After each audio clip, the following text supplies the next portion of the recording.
Yo, what is good, YouTube, and welcome back to another JC2K video. In today's video, we're going to be ranking the top 10 best point guards in NBA 2K25 MyTEAM. Now, I will say a couple of disclaimers. Number one, this is going to look different than top 10 videos that y'all have seen on my channel in the past because 2KDB is not yet updated with 2K25 cards. Now, they have said that that will happen within the next couple of weeks. So when it does, y'all will see those videos back in that format where it's easier to condense the list, to actually have a visual list you can look at the end of the video, to look at each card's stats and badges individually in a more concise fashion.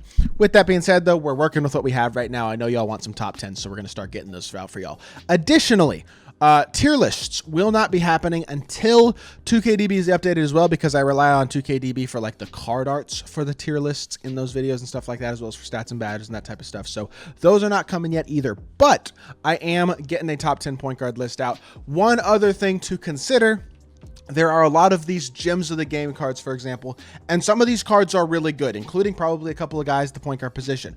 With that being said, these cards are exceedingly rare. As y'all can see, if I go through here, more often than not, if I click on a player and check to see if they're on the auction house, I'm just looking at random players, but more often than not, they're not even on the auction house. So yes, some of these cards are really good, but they're so exceedingly rare that I don't really see a point to including them on this list right now because of how rare they are. So with that being said, I'm not including gems of the game cards on the list either. It's basically just cards you can actually obtain, whether through free grinds or through buying off the auction house or whatever the case may be, but cards that are actually widely obtainable, not just a card that literally doesn't exist. I mean, it's literally true for even the Sapphires. They're just exceedingly rare. So that's certainly something to keep in mind, and that's going to adjust the way this list looks a little bit. Now, that being said, if you have a really good gems of the game card that you really like in your collection, they may not be on this top 10, but they're probably a really good card. So with that being said, without further ado, let's hop right into it. I know that was a long intro. I apologize. But at number 10 is going to be Sacramento Kings point guard De'Aaron Fox. De'Aaron Fox is a capable shooter, 73 three ball, a capable slasher, 75 driving dunk, has a really, really nice release and fun sigs, especially early in the year, and he's super fast. So the speed makes him a really good rim runner. The release is fast and smooth, which makes him a very capable shooter. Defensively, he is a nothing, pretty much 76 steals, 73 perimeter, but admittedly, a lot of the cards in this list are. Remember, this is a day one list. Like, these cards are very, very mediocre at the bottom of this top 10, but if you are in need of a super cheap, usable point guard, I mean, I have a De'Aaron Fox that's locked in, actually, but he's probably 1,000, 2,000 MT. If you needed just a day one point guard that you can just use, De'Aaron Fox is going to be a great option for that, and he is very, very affordable, which gives him some real value. And I think his speed and his slashing ability and all that type of stuff, as well as having a really nice release, I mean, for a card that's literally 1,000 MT, that's a really, really nice deal. Number 9 is a card that honestly is in a very similar vein to De'Aaron Fox, and that's Ja Morant. Ruby Ja Morant, I mean, more expensive than De'Aaron, but not by much. I mean, 3,900 MT for the cheapest De'Aaron Fox in the auction house right now. Or not De'Aaron Fox, Ja Morant, I'm sorry. He's 6'2", 88 offense, 78 defense, 68 three ball. That's low, but his three ball release is super smooth, super good. You can hit wide open with him with consistency. 89 driving dunk. He's super athletic, which is really valuable. 87 ball handles are nice as well. And then you have 86 speed through a ball, 86 agility, 89 hustle, 89 stamina. Like, speed, dunking, a very nice release, very similar to a De'Aaron Fox. Are the badges elite? I mean, silver posterizer is nice to have as a whole. No, they're not elite badges at this point in the year, but he is a super solid base point guard, again, for a very affordable price if you're just looking for somebody to plug in there who's going to do a very solid job. And even number 8, the same exact type of card, Damian Lillard. He's more of a shooter than Ja Morant and De'Aaron Fox are, and that's the main reason I'd say I put him a little bit higher, but he's in the same exact vein in that he's 4,900, 4,000, 3,800 MT for the cheapest De'Aaron Fox, or wow, I can't speak. Damian Lillard right now. 87 offense, 76 defense. He's got an 81 three ball and an 80 driving dunk, so he's a really good shooter and a really good dunker. 88 ball handle as well. Defensively, he's a complete nothing, but that's okay. The speed isn't elite, but his badges are a little bit better all the way around than Ja and De'Aaron. Has some real shooting ability. Bronze posterizer, bailout, dimer, handles for days, unpluckable, lightning launch. Like, overall, just a solid enough point guard. He's not exceptional, but day one, again, he will get the job done if you are in need of a PG. Now, at number 7 is actually the Ascension Reward, Diamond Michael Adams. And I think he's actually, for some reason, put into hidden gems, even though he's not a hidden gem card, but I think that's where they have him put. Yep. This card right here. The reason he's this low is because he's 5'10". Because on paper, 85 three ball. Yes, he can't dunk, but he's got good ball handling. He's a versatile perimeter defender, and he's super fast.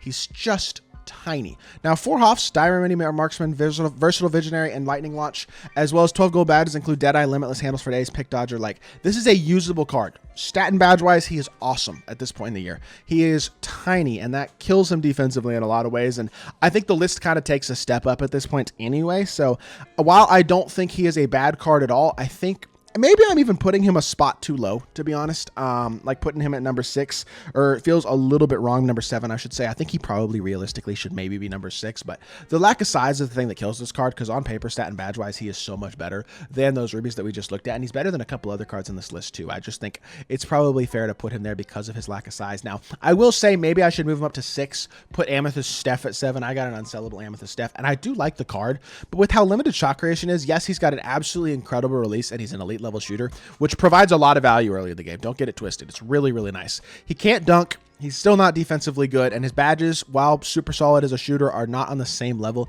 as Michael Adams. Now, he's bigger, yes, by a couple inches, but at the same time, the stats just are not the same. I would probably take Michael Adams over Steph Curry looking at it now. So I'll change my opinion just slightly, but I'd put Steph at 7, Michael Adams at 6, and I think that's the right way to do the list.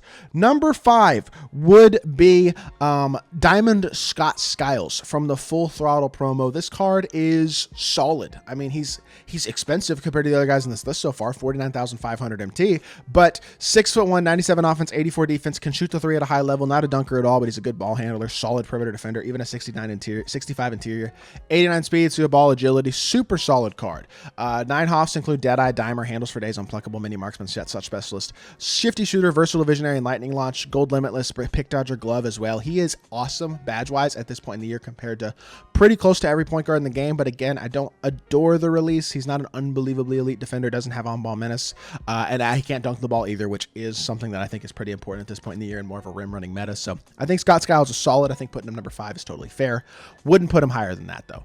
Number 4, Amethyst Derrick Rose, who you got from buying the Pro Pass in Season 8 of 2K24, is 6'3", with a 74 3-ball, 80 driving dunk, so he's athletic, and he's a capable enough shooter, just like a guy like Ja Morant or Derrick Rose. Thing is, he's a more versatile number 1 defender than those guys. He's 90 speed, 92 ball, 83 agility, so he's faster than them, and he's just much more complete badge-wise. Hoff Handles for Days, Gold Bailout, Break Starter, Unpluckable, Pogo Stick, Lightning Launch, Silver Posterizer, Strong Handle, Bronze Dimer. Just overall, a little more complete, a little more versatile, definitely a better overall card statistically than those guys. He's like a better version of a Ja or a Dame or a De'Aaron Fox, guys like that who were early on this list. He's just like the evolved better version. His slashing ability certainly plays to the meta of this game, though, and while his badges aren't quite on the level of a Scott Skiles or a Michael Adams, I think he's probably a slightly better overall card because of that slashing ability, and so I would put him at number 4. Now, number 3 is an exception to my rule of more so preferring the slashing point guard this year, and that's this Jalen Brunson, because his SIGs for this point in the year are phenomenal. Great drag back, great escape, moves super solidly. Additionally, is actually a semi-capable slasher, not 6'2", but a 50 dunk driving dunk. If y'all watched the gameplay that I put out on this card earlier today, he dunked the ball a couple times. I was impressed. His release is awesome. His ball handling is a 90.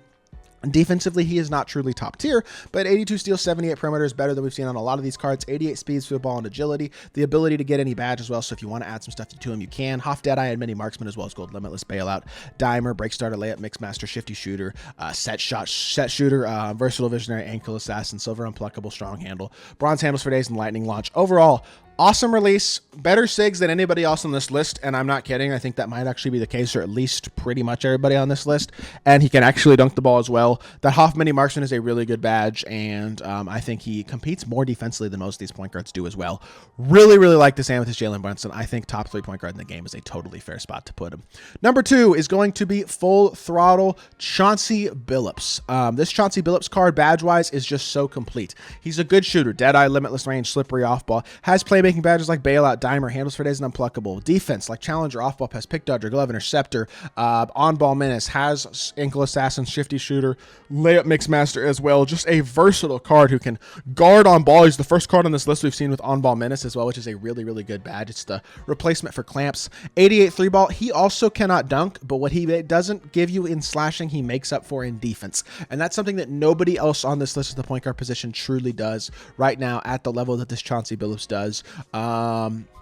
88 speed, 89 speed with ball, 95 agility. Just overall a really, really good card who is versatile and complete, and his ability to defend in addition to having playmaking and shooting ability is what puts him at the number 2 spot on the list. I don't adore his release, but overall, he's a very solid card, and I do think he's your second best point guard option now right now. And is he worth his 50-ish thousand MT price point? If you really need a point guard, I think the answer could be yes. I don't think that's terrible value. Number 1 point guard in the game, and it's not even close, is this Diamond Russell Westbrook. He gives you a level at the point guard position that literally no other card in my team does, and it's not even particularly close right now, and there's a reason he's over 200,000 MT. It's because he is an absolute dog who does everything on the court at a high level. This one actually has an extra Hall of Fame badge on it, so there you go. With that being said, Russ, 6'4", 97 offense, 95 defense, 95 driving layup, 94 close shot, 88 mid-range, 83 ball, 95 driving dunk. That's elite. So he's an exceptional slasher. He's a very capable shooter. He's just an elite finisher as a whole. But then he's a really good defender as well. 90 steal, 87 perimeter, 96 speed steal ball, 90 hustle. And again, he's 6'4" at point guard. So he's big as well. As y'all can see, I mean, Russ is my guy. I love this card. 6 Hoffs include posterizer, dimer, rebound chaser, layup mixmaster, physical finisher, and lightning launch. He's got gold bailout, break starter, handles for days, unpluckable, challenger, pick dodger, glove, pogo stick, set shot, on ball menace, overall, even silver removable enforcer. I may have added that actually. I can't remember if I did. Let me look. What badges did I add to Russ? Oh, no, I didn't add that. He comes with base silver removable enforcer. His defense is nasty. And he provides that with being the best slashing point guard in the game. It's not even close. Being the biggest point guard on this list, height-wise. Being a very capable shooter. And having some of the best sigs of any point guard on this list, too. His dribble style is actually pretty good. As a whole, Russ is the best point guard in the game. It's not even close. And me pulling him was the best thing I could have pulled, pretty much, besides maybe Pink Time on LeBron. Absolutely love this Russell Westbrook card. And I think he is pretty easily the best point guard in the game. So, with that being said, that is going to do it for this top 10 PGs list. Hopefully it does help you out in terms of which guys to target at your point guard position early in my team. And if you did enjoy the video, make sure you hit that like button, leave a comment, and subscribe. I'll be back with more 2K content very, very soon, and I appreciate y'all. Peace.